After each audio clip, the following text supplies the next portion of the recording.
ಮಿತ್ರರೇ ನಮಸ್ಕಾರ. ಇರಾನ್ ವಿರುದ್ಧದ ಯುದ್ಧದಲ್ಲಿ ಒಂದಷ್ಟು ಮಹತ್ವದ ಬೆಳವಣಿಗೆಗಳಾಗಿದ್ದಾವೆ.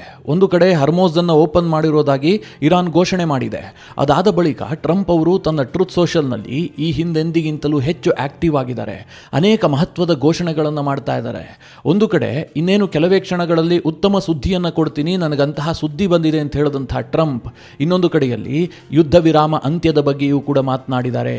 ಟ್ರೂತ್ ಸೋಷಲ್ನಲ್ಲಿ ಪೀಸ್ ಪ್ರೆಸಿಡೆಂಟ್ ಅಂತ ಪೋಸ್ಟ್ ಹಾಕ್ಬಿಟ್ಟು ಯುಎಸ್ನ ಅತ್ಯಂತ ಶಕ್ತಿಶಾಲಿಯಾದಂಥ ಯುದ್ಧ ನೌಕೆಯನ್ನು ಇರಾನ್ ಕಡೆಗೆ ರವಾನಿಸಿದ್ದಾರೆ.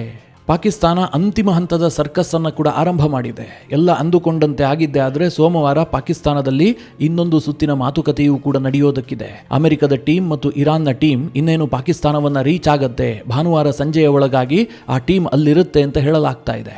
ಇದೆಲ್ಲ ವಿಚಾರವಾಗಿ ಈ ವಿಡಿಯೋದಲ್ಲಿ ಇಂಪಾರ್ಟೆಂಟ್ ಆದಂತಹ ಒಂದಿಷ್ಟು ಮಾಹಿತಿಯನ್ನು ಕೊಡುವಂತಹ ಪ್ರಯತ್ನ ಮಾಡ್ತೀನಿ. ನೀವು ಈ ವಿಡಿಯೋನ ಕೊನೆವರೆಗೂ ಮಿಸ್ ಮಾಡದೆ ನೋಡಿ.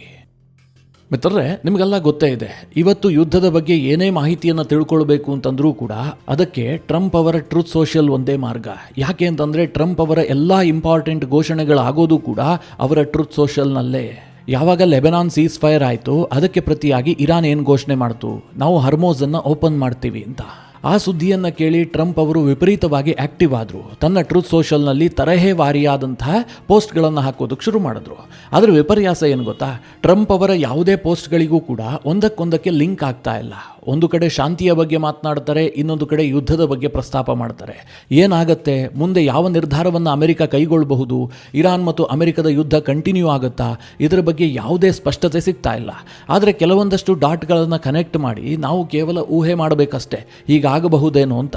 ಮೊದಲನೇದಾಗಿ ಟ್ರಂಪ್ ಅವರು ತನ್ನ ಟ್ರೂತ್ ಸೋಷಲ್ನಲ್ಲಿ ದಿ ಪೀಸ್ ಪ್ರೆಸಿಡೆಂಟ್ ಅಂತ ಒಂದು ಪೋಸ್ಟ್ ಹಾಕ್ಕೊಂಡಿದ್ದಾರೆ.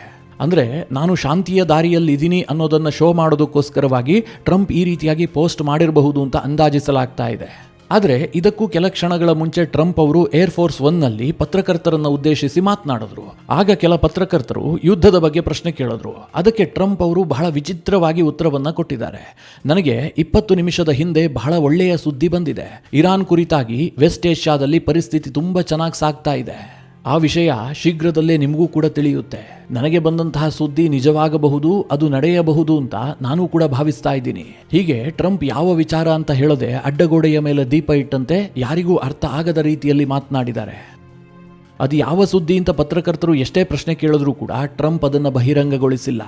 ಅಂದರೆ ಟ್ರಂಪ್ ಏನು ಕನ್ವೆ ಮಾಡೋದಕ್ಕೆ ಯತ್ನ ಮಾಡ್ತಾ ಇದ್ದಾರೆ ಅಂತಂದರೆ, ಇರಾನ್ ಜೊತೆಗೆ ನಡೀತಾ ಇರುವಂತಹ ಮಾತುಕತೆ ಬಹಳ ಸ್ಮೂತಾಗಿ ಹೋಗ್ತಾ ಇದೆ, ಬ್ಯಾಕ್ ಚಾನಲ್ನಲ್ಲಿ ನಡೀತಾ ಇರುವಂತಹ ಮಾತುಕತೆ ಯಶಸ್ವಿ ಆಗ್ತಾ ಇದೆ, ನಾವು ಯಶಸ್ಸನ್ನು ಗಳಿಸ್ತಾ ಇದ್ದೀವಿ. ಇದನ್ನು ಕನ್ವೆ ಮಾಡೋದಕ್ಕೋಸ್ಕರವಾಗಿ ಟ್ರಂಪ್ ಈ ರೀತಿಯ ಸ್ಟೇಟ್ಮೆಂಟ್ಗಳನ್ನು ಕೊಡ್ತಾ ಇದ್ದಾರೆ. ಇನ್ನೊಂದು ಕಡೆಯಲ್ಲಿ ಟ್ರೂತ್ ಸೋಷಲ್ನಲ್ಲೂ ಕೂಡ ಪೋಸ್ಟ್ ಹಾಕ್ತಾ ಇದ್ದಾರೆ. ಆದರೆ ಇದಕ್ಕೆ ಕೆಲವೇ ಗಂಟೆಗಳ ಮುಂಚೆ ಟ್ರಂಪ್ ಇನ್ನೊಂದು ಹೇಳಿಕೆಯನ್ನು ಕೊಟ್ಟಿದ್ದಾರೆ. ಅದೇನು ಕೇಳಿದ್ರೆ, ಏಪ್ರಿಲ್ 21ಕ್ಕೆ ಯುದ್ಧ ವಿರಾಮ ಅಂತ್ಯ ಆಗುತ್ತೆ. ಈ ಯುದ್ಧ ವಿರಾಮವನ್ನು ವಿಸ್ತರಿಸುವ ಬಗ್ಗೆ ನಾನು ಯೋಚನೆ ಮಾಡ್ತಾ ಇಲ್ಲ. ಒಂದು ವೇಳೆ ಇರಾನ್ ಏನಾದರೂ ಡೀಲ್ ಮಾಡಿಕೊಳ್ಳದೇ ಇದ್ರೆ ಯುದ್ಧ ಪುನರಾರಂಭಗೊಳ್ಳುತ್ತೆ, ನಾವು ದಾಳಿಯನ್ನು ಕೂಡ ಪುನರಾರಂಭ ಮಾಡ್ತೀವಿ, ಫೈನಲ್ ಒಪ್ಪಂದ ಆಗುವವರೆಗೂ ಕೂಡ ಯುದ್ಧ ನಿಲ್ಲೋದಿಲ್ಲ, ಹೀಗಂತ ಟ್ರಂಪ್ ಅವರು ಒಂದು ಸ್ಫೋಟಕ ಹೇಳಿಕೆ ಕೊಟ್ಟಿದ್ದಾರೆ. ಅಂದ್ರೆ ಇವತ್ತು ಏಪ್ರಿಲ್ 18, ಇನ್ನು 3 ದಿನದಲ್ಲಿ ಯುದ್ಧ ವಿರಾಮ ಅಂತ್ಯ ಆಗತ್ತೆ ಅನ್ನೋದನ್ನ ಟ್ರಂಪ್ ಸ್ಪಷ್ಟವಾಗಿ ಹೇಳ್ತಾ ಇದ್ದಾರೆ. ಇದು ಇರಾನ್ನ ಮೇಲೆ ಟ್ರಂಪ್ ಅವರು ಕ್ರಿಯೇಟ್ ಮಾಡ್ತಾ ಇರುವಂತಹ ಒತ್ತಡ. ಈಗೇನು ನೀವು ಸ್ಟ್ರೀಟ್ ಆಫ್ ಹರ್ಮೋಜ್ ಅನ್ನು ಓಪನ್ ಮಾಡಿದ್ರಿ, ಅಲ್ಲಿಗೆ ಎಲ್ಲ ಮುಕ್ತಾಯ ಆಗಿಲ್ಲ, ನೀವು ಒಪ್ಪಂದವನ್ನು ಮಾಡಿಕೊಳ್ಳಿ, ನ್ಯೂಕ್ಲಿಯರ್ ಬಗ್ಗೆ ನಮಗೆ ಅಶ್ಯೂರೆನ್ಸ್ ವರೆಗೂ ಕೂಡ ಈ ಯುದ್ಧ ನಿಲ್ಲೋದಿಲ್ಲ ಅಂತ ಇರಾನ್ಗೆ ಟ್ರಂಪ್ ಅವರು ಪದೇ ಪದೇ ಧಮಕಿ ಹಾಕ್ತಾ ಇದ್ದಾರೆ. ಸದ್ಯ ಮಿತ್ರರೇ, ಸ್ಟ್ರೀಟ್ ಆಫ್ ಹರ್ಮೋಜ್ ಕಂಪ್ಲೀಟ್ ಆಗಿ ಓಪನ್ ಆಗಿದೆ. ಇರಾನ್ ಏನು ಮಾತು ಕೊಟ್ಟಿತ್ತು ಅದೇ ಪ್ರಕಾರವಾಗಿ ಎಲ್ಲ ಹಡಗುಗಳಿಗೂ ಕೂಡ ಅಲ್ಲಿ ಸಂಚಾರವನ್ನು ಆರಂಭಿಸಲಾಗಿದೆ. ಆದರೆ ವ್ಯತ್ಯಾಸ ಏನು ಕೇಳಿದ್ರೆ, ಇರಾನ್ ಯಾವ ದಾರಿಯನ್ನು ತೋರಿಸಿದೆಯೋ ಅದೇ ದಾರಿಯಲ್ಲಿ ಸಾಗಬೇಕು. ನಮಗೆ ಮನಸ್ಸಿಗೆ ಬಂದ ಹಾಗೆ ಈ ಹಿಂದೆ ಸ್ಟ್ರೀಟ್ ಆಫ್ ಹರ್ಮೋಜ್ನಲ್ಲಿ ಎಲ್ಲ ಕಡೆಯಲ್ಲೂ ಸಂಚಾರ ಆಗ್ತಾ ಇತ್ತಲ್ಲ, ಆ ರೀತಿಯಾಗಿ ಹಡಗುಗಳು ಸಾಗೋದಕ್ಕೆ ಸಾಧ್ಯ ಆಗ್ತಾ ಇಲ್ಲ. ಇರಾನ್ ಅದಕ್ಕೆ ರೆಸ್ಟ್ರಿಕ್ಟ್ ಮಾಡ್ತಾ ಇದೆ. ಕಾರಣ ಏನು ಕೇಳಿದ್ರೆ, ಇರಾನ್ ಕೆಲವು ಕಡೆಯಲ್ಲಿ ಸಿ ಮೈನ್ಸ್ಗಳನ್ನು ಇಟ್ಟಿದೆ. ಅದನ್ನು ತೆರವು ಮಾಡದೇ ಇರುವಂತಹ ಕಾರಣದಿಂದಾಗಿ ಸ್ಟ್ರೀಟ್ ಆಫ್ ಹರ್ಮೋಜ್ನಲ್ಲಿ ಎಲ್ಲಂದರಲ್ಲಿ ಸಂಚಾರ ಮಾಡೋದಕ್ಕೆ ಸಾಧ್ಯ ಆಗೋದಿಲ್ಲ. ಅದಕ್ಕೆ ಇರಾನ್ ಸ್ಪಷ್ಟವಾಗಿ ಎಲ್ಲ ಹಡಗು ಸಂಚಾರವನ್ನು ಕೂಡ ತನ್ನ ನಿಗಾವಣೆಯಲ್ಲೇ ಸಂಚಾರ ಆಗುವಂತೆ ನೋಡ್ಕೊಳ್ತಾ ಇದೆ. ಇದರಲ್ಲೂ ಕೂಡ ಇರಾನ್ನ ತಂತ್ರಗಾರಿಕೆ ಇದೆ. ಅಂದರೆ ನಾವು ಸ್ಟ್ರೀಟ್ ಆಫ್ ಹರ್ಮೋಜನ್ನು ಓಪನ್ ಮಾಡಿದ್ರೂ ಕೂಡ ಅದರ ಮೇಲಿನ ಹಿಡಿತವನ್ನು ಬಿಟ್ಟು ಕೊಡೋದಿಲ್ಲ, ನಮ್ಮ ಹಿಡಿತದಲ್ಲೇ ಇರಬೇಕು ಅನ್ನೋದನ್ನು ಇರಾನ್ ಮತ್ತೆ ಮತ್ತೆ ಜಗತ್ತಿಗೆ ಹೇಳ್ತಾ ಇದೆ. ಆದರೆ ಅಮೆರಿಕ ಸದ್ಯಕ್ಕೆ ಸ್ಟ್ರೀಟ್ ಆಫ್ ಹರ್ಮೋಜ್ ಓಪನ್ ಆಯಿತು ಅಂತ ಇರಾನ್ಗೆ ವಿಧಿಸಿದ್ದಂತಹ ನೇವಲ್ ಬ್ಲಾಕೇಡ್ ಅನ್ನು ಹಿಂತೆಗೆದುಕೊಂಡಿಲ್ಲ. ಒಂದು ಕಡೆ ಟ್ರಂಪ್ ಕೂಡ ಸ್ಟೇಟ್ಮೆಂಟ್ ಕೊಟ್ಟಾಗಿದೆ, ನೇವಲ್ ಬ್ಲಾಕೇಡ್ ಹಾಗೆ ಮುಂದುವರಿಯುತ್ತೆ, ಅಂತಿಮ ಒಪ್ಪಂದ ಆಗುವವರೆಗೂ ಕೂಡ ಇರಾನ್ನ ನೇವಲ್ ಬ್ಲಾಕೇಡ್ ಹಾಗೆ ನಾವು ಮುಂದುವರಿಸ್ತೀವಿ, ನಮ್ಮ ಸೇನೆ ಅರಬ್ಬಿ ಸಮುದ್ರದಲ್ಲಿ ಗಸ್ತು ತಿರುಗ್ತಾ ಇರುತ್ತೆ ಅಂತ ಟ್ರಂಪ್ ಹೇಳಿದ್ದಾರೆ. ಇದ್ದಾರೆ. ಸೆಂಟ್ಕಾಮ್ ಕೂಡ ಅದನ್ನೇ ಪುನರುಚ್ಚಾರ ಮಾಡಿದೆ. ನಾವು ಪೆಟ್ರೋಲಿಂಗ್ ಅನ್ನು ಮಾಡ್ತಾ ಇದ್ದೀವಿ. ಇರಾನ್ಗೆ ಹೋಗುವಂತಹ ಮತ್ತು ಇರಾನ್ನಿಂದ ಬರುವಂತಹ ಯಾವುದೇ ಹಡಗಿಗೂ ಕೂಡ ನಾವು ಅವಕಾಶವನ್ನ ಕೊಡೋದಿಲ್ಲ, ಹೀಗಂತ ಸೆಂಟ್ಕಾಮ್ ಬಹಳ ಸ್ಪಷ್ಟವಾಗಿ ಹೇಳಿದೆ. ಇಲ್ಲಿ ಮಿತ್ರರೇ, ಈ ನೇವಲ್ ಬ್ಲಾಕೇಡ್ ಇದೆಯಲ್ಲ, ಟ್ರಂಪ್ ಅವರ ಈ ತಂತ್ರ ಹೆಚ್ಚು ವರ್ಕೌಟ್ ಆಗ್ತಾ ಇದೆ. ಯುದ್ಧಕ್ಕಿಂತಲೂ ಹೆಚ್ಚು ಪರಿಣಾಮಕಾರಿಯಾಗಿದೆ ಅಂತಂದ್ರೆ ತಪ್ಪಾಗ್ಲಿಕ್ಕಿಲ್ಲ. ಯಾಕೆ ಗೊತ್ತಾ, ಈಗ ಇರಾನ್ ಏನು ಹೇಳ್ತಾ ಇದೆ, ನಾವು ಲೆಬನಾನ್ನಲ್ಲಿ ಸೀಸ್ ಫೈರ್ ಆದ ಕಾರಣದಿಂದಾಗಿ ಹರ್ಮೋಸನ್ನು ಓಪನ್ ಮಾಡ್ತಾ ಇದ್ದೀವಿ ಅಂತ. ಆದರೆ ಇರಾನ್ ಆ್ಯಕ್ಚುಲಿ ಹರ್ಮೋಸನ್ನು ಓಪನ್ ಮಾಡಿರೋದು ಸ್ವಲ್ಪ ಮೆತ್ತಗಾಗಿರೋದಕ್ಕೆ ಕಾರಣವೇ ಅಮೆರಿಕದ ನೇವಲ್ ಬ್ಲಾಕೇಡ್. ನಾನು ಹಿಂದೆಯೇ ನಿಮಗೆ ವಿವರಣೆ ಕೊಟ್ಟಿದ್ದೆ ಇದು ಎಷ್ಟು ಪರಿಣಾಮಕಾರಿಯಾಗಿರುತ್ತೆ ಅಂತ. ಕಾರಣ ಏನು ಕೇಳಿದ್ರೆ, ಇರಾನ್ನ 90% ವ್ಯಾಪಾರ ನಡೆಯುವಂತಹದ್ದು ಸಮುದ್ರ ಮಾರ್ಗದಲ್ಲೇ. ಪ್ರತಿದಿನವೂ ಕೂಡ ಇರಾನ್ಗೆ ಈ ನೇವಲ್ ಬ್ಲಾಕೇಡ್ನಿಂದಾಗಿ $500 ಬಿಲಿಯನ್ ನಷ್ಟ ಆಗುತ್ತೆ. ಇದು ಹೀಗೆ ಕಂಟಿನ್ಯೂ ಆಗ್ತಾ ಇದ್ರೆ ಇರಾನನ್ನ ಟ್ರಂಪ್ ಹೇಳದ ಹಾಗೆ ಶಿಲಾಯುಗಕ್ಕೆ ಕಳಿಸೋದಕ್ಕೆ ಬಾಂಬ್ ಹಾಕೋದೇ ಬೇಡ, ನೇವಲ್ ಬ್ಲಾಕೇಡೇ ಸಾಕಾಗುತ್ತೆ. ಹೀಗಾಗಿ ಇರಾನ್ ಸಹಜವಾಗಿ ಬಹಳಷ್ಟು ಒತ್ತಡಕ್ಕೊಳಗಾಗಿದೆ. ಈ ಯುದ್ಧದಲ್ಲಿ ಹೇಳಬೇಕು ಅಂತಂದ್ರೆ ಇರಾನ್ನ ಪಾಲಿಗೆ ಇದೊಂಥರ ಔಟ್ ಆಫ್ ದ ಸಿಲೆಬಸ್ ಬಂದಂತಹ ಒಂದು ಕ್ವಶನ್. ಒಂದು ರೀತಿಯಲ್ಲಿ ಟ್ರಂಪ್ ಅವರ ಮಾಸ್ಟರ್ ಸ್ಟ್ರೋಕೆ ಇದು.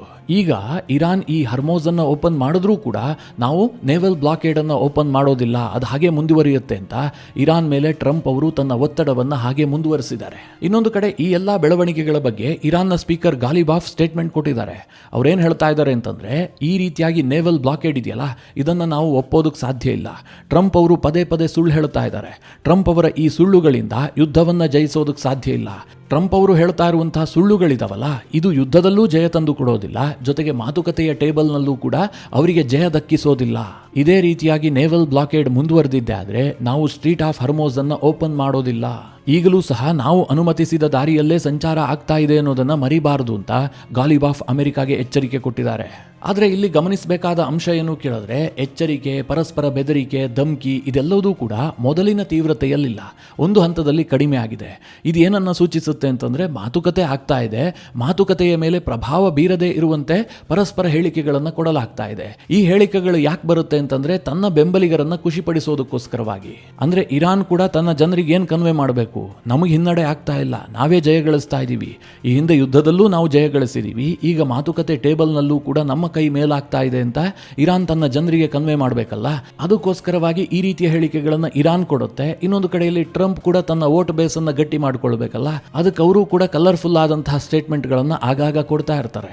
ಆದರೆ ವಾಸ್ತವವಾಗಿ ತೆರೆಯ ಹಿಂದೆ ನಡೀತಾ ಇರುವಂತಹ ಆಟ ಇದೆಯಲ್ಲ, ಅದು ರೋಚಕವಾಗಿರುತ್ತೆ. ಅಲ್ಲಿ ಇಬ್ಬರಿಗೂ ಕೂಡ ಡೀಲ್ ಬೇಕಾಗಿದೆ. ಅಮೆರಿಕಾಗೂ ಯುದ್ಧ ನಿಲ್ಲಬೇಕಾಗಿದೆ, ಇರಾನ್ಗೂ ಕೂಡ ಯುದ್ಧ ನಿಲ್ಲಬೇಕಾಗಿದೆ.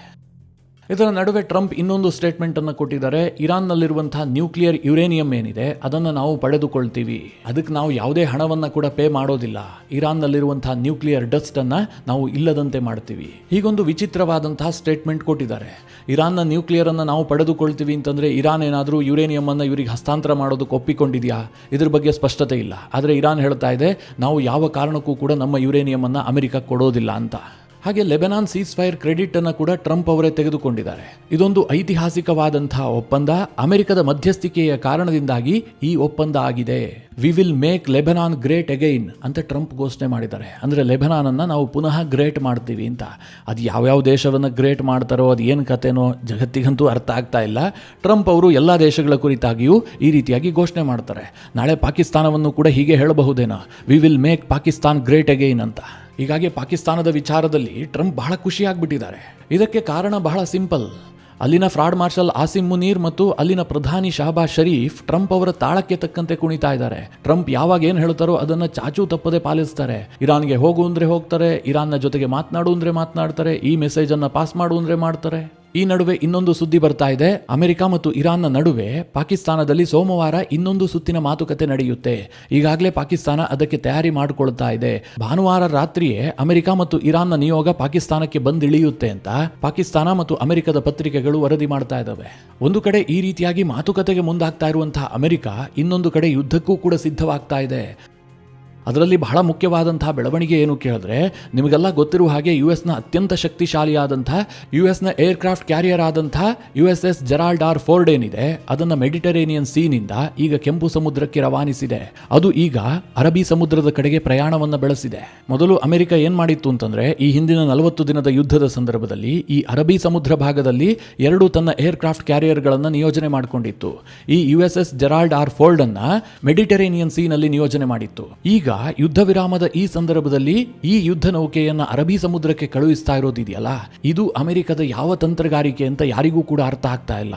ಅಂದ್ರೆ ದಿಢೀರ್ ಅಂತ ಮತ್ತೆ ಇರಾನ್ ಮೇಲೆ ದಾಳಿ ಮಾಡ್ತಾರಾ, ಅಥವಾ ಪರ್ಷಿಯನ್ ಗಲ್ಫ್ ಮೇಲೆ ಕಂಪ್ಲೀಟ್ ಕಂಟ್ರೋಲ್ ಅನ್ನ ಸಾಧಿಸೋದಕ್ಕೋಸ್ಕರವಾಗಿ ಈ ಯುದ್ಧ ಹಡಗುಗಳನ್ನ ಅರಬ್ಬಿ ಸಮುದ್ರಕ್ಕೆ ಕಳುಹಿಸ್ತಾ ಇದೆಯಾ, ಅರ್ಥ ಆಗ್ತಾ ಇಲ್ಲ. ಮಿತ್ರರೇ, ಈ ಟ್ರಂಪ್ ಅನ್ನ ವೀಕ್ ಮನುಷ್ಯ ಅನ್ನೋದು ಅಥವಾ ಹುಂಬ ಅನ್ನೋದು ಹುಚ್ಚ ಅನ್ನೋದು ಒಂದು ಕೂಡ ಅರ್ಥ ಆಗಲ್ಲ.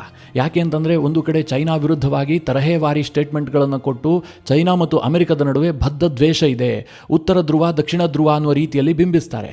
ಇನ್ನೊಂದು ಕಡೆಯಲ್ಲಿ ಚೈನಾದ ಬಗ್ಗೆ ಸಿಹಿ ಸಿಹಿ ಮಾತುಗಳನ್ನು ಕೂಡ ಆಡ್ತಾರೆ. ಯಾವಾಗ ಸ್ಟ್ರೀಟ್ ಆಫ್ ಹರ್ಮೋಸ್ ಅನ್ನ ಓಪನ್ ಮಾಡೋದಾಗಿ ಇರಾನ್ ಘೋಷಣೆ ಮಾಡ್ತೋ ತಕ್ಷಣ ಟ್ರುತ್ ಸೋಷಿಯಲ್ ನಲ್ಲಿ ಟ್ರಂಪ್ ಒಂದು ಪೋಸ್ಟ್ ಮಾಡ್ತಾರೆ. ಅದು ಚೈನಾ ಅಧ್ಯಕ್ಷ ಕ್ಸಿ ಜಿಂಪಿಂಗ್ ಕುರಿತಾಗಿ. ಸ್ಟ್ರೀಟ್ ಆಫ್ ಹರ್ಮೋಸ್ ಓಪನ್ ಆಗಿರೋದ್ರಿಂದ ಚೈನಾದ ಕ್ಸಿ ಜಿಂಪಿಂಗ್ ಬಹಳ ಖುಷಿಯಾಗ್ಬಿಟ್ಟಿದ್ದಾರೆ. ಚೈನಾದಲ್ಲಿ ನಮ್ಮ ಮುಂದಿನ ಸಭೆ ಬಹಳ ವಿಶೇಷವಾಗಿರುತ್ತೆ, ಐತಿಹಾಸಿಕ ಕೂಡ ಆಗಬಹುದು. ನಾನು ಕ್ಸಿ ಜಿಂಪಿಂಗ್ ಭೇಟಿ ಆಗೋದಕ್ಕೆ ಬಹಳ ಉತ್ಸುಕನಾಗಿದ್ದೀನಿ ಹೀಗಂತ ಚೈನಾದ ಬಗ್ಗೆ ಒಂದು ಪೋಸ್ಟ್ ಹಾಕ್ತಾರೆ. ನಿಮಗೆಲ್ಲ ನೆನಪಿರಬಹುದು, ಕಳೆದ 1-2 ದಿನದ ಹಿಂದೆಯೇ ಇದೇ ಟ್ರಂಪ್ ಚೈನಾಗೆ ಎಚ್ಚರಿಕೆ ಕೊಡ್ತಾ ಇದ್ರು. ಚೈನಾ ಇರಾನ್ಗೆ ಶಸ್ತ್ರಾಸ್ತ್ರವನ್ನ ಕಳುಹಿಸ್ತಾ ಇದೆ, ಇದಕ್ಕೆ ಚೈನಾ ತಕ್ಕ ಬೆಲೆ ತೆರಬೇಕಾಗತ್ತೆ, ನಾವು ಅವ್ರ ಮೇಲೆ ಟ್ಯಾರಿಫ್ ಹಾಕ್ತೀವಿ, ಹಾಗೆ ಹೀಗೆ ಅಂತ ಟ್ರಂಪ್ ಧಮಕಿ ಹಾಕ್ತಾ ಇದ್ರು.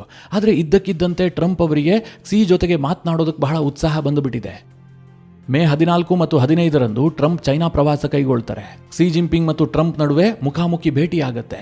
ಆ ಭೇಟಿಗೂ ಮುಂಚೆ ಇರಾನ್ ಯುದ್ಧವನ್ನ ಅಂತ್ಯ ಮಾಡೋದಕ್ಕೆ ಟ್ರಂಪ್ ಬಯಸಿದ್ದಾರೆ ಎನ್ನುವಂತ ಮಾಹಿತಿಗಳಿದ್ವು. ಆದ್ರೆ ಇದ್ದಕ್ಕಿದ್ದಂತೆ ಕ್ಸಿ ವಿಚಾರವನ್ನ ಹರ್ಮೋಸ್ಗೆ ಲಿಂಕ್ ಮಾಡಿರೋದಿದೆಯಲ್ಲ, ಇದು ಒಂದಕ್ಕೊಂದಕ್ಕೆ ಕನೆಕ್ಟ್ ಆಗುವಂತೆ ಕಾಣ್ತಾ ಇದೆ. ಈ ನಡುವೆ ಟ್ರಂಪ್ ಅವರು ತನ್ನ ನ್ಯಾಟೋ ಮೇಲಿನ ಸಿಟ್ಟನ್ನು ಹಾಗೆ ಮುಂದುವರಿಸಿದ್ದಾರೆ. ನಿಮಗೆ ನಾನು ಬಹಳ ಸ್ಪಷ್ಟವಾಗಿ ಹೇಳಿದ್ದೆ, ಟ್ರಂಪ್ ಅವರು ಇರಾನ್ ಯುದ್ಧ ಮುಗಿತಿದ್ದ ಹಾಗೆ ನ್ಯಾಟೋದ ವಿರುದ್ಧವೇ ಯುದ್ಧ ಶುರು ಮಾಡ್ತಾರೆ ಅಂತ. ಯುದ್ಧ ಅಂತಂದರೆ ಶಸ್ತ್ರ ಹಿಡಿದು ಯುದ್ಧ ಮಾಡೋದಲ್ಲ, ನ್ಯಾಟೋದ ವಿರುದ್ಧವಾಗಿ ನಿರಂತರವಾಗಿ ಹೇಳಿಕೆ ಕೊಡ್ತಾರೆ. ಒಂದು ಹಂತದಲ್ಲಿ ಅಮೆರಿಕವನ್ನ ನ್ಯಾಟೋದಿಂದ ಹೊರಗೆ ಕರೆತರುವಂತಹ ಸಾಧ್ಯತೆಗಳು ಕೂಡ ಇದಾವೆ ಅಂತ. ಈಗ ಅದಕ್ಕೆ ಪೂರಕವಾಗಿ ಟ್ರಂಪ್ ಅವರು ಒಂದು ನರೇಟಿವ್ ಬಿಲ್ಡ್ ಮಾಡ್ತಾ ಇದ್ದಾರೆ. ಈ ಎಲ್ಲ ಡ್ರಾಮಾಗಳು ನಡೀತಾ ಇರುವಂತಹ ಸಂದರ್ಭದಲ್ಲೇ ಟ್ರಂಪ್ ತನ್ನ ಟ್ರೂತ್ ಸೋಷಿಯಲ್ನಲ್ಲಿ ನ್ಯಾಟೋದ ಕುರಿತಾಗಿ ಒಂದು ಪೋಸ್ಟ್ ಹಾಕ್ತಾರೆ. ಈ ನ್ಯಾಟೋದವರು ಕರೆ ಮಾಡಿಬಿಟ್ಟು ನನಗೆ ಕೇಳ್ತಾರೆ, ಏನಾದರೂ ಸಹಾಯ ಬೇಕಾ ಅಂತ. ಅದಕ್ಕೆ ನಾನು ಹೇಳಿದೆ, ಹೌದು, ನೀವು ದೂರ ಇರಿ, ಸ್ಟೇ ಅವೇ ಅಂತ ಹೇಳಿದೆ.